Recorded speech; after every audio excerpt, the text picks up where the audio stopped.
According to Morobe Provincial Education Advisor Keith Jiram, literacy among students within the province is declining.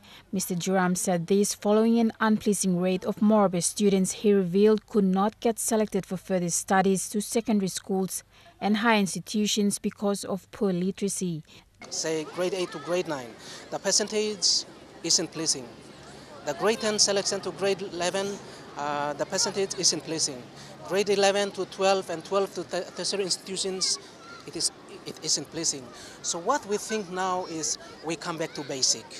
We come back to basic and we start looking at those basics and we take them on into the system. And one of those basics that we are looking at is library. Yes, of course, the system had not given any prominence to library. Morobe is now taking it on. We are giving it prominence now. So we are going to build a 4-story building, and that is going to capture the library, public library, and archives. Among archives, the Ford tutorial, the Ford program. The provincial education is working to improve the number of students lacking skills of reading books by encouraging a structured library system.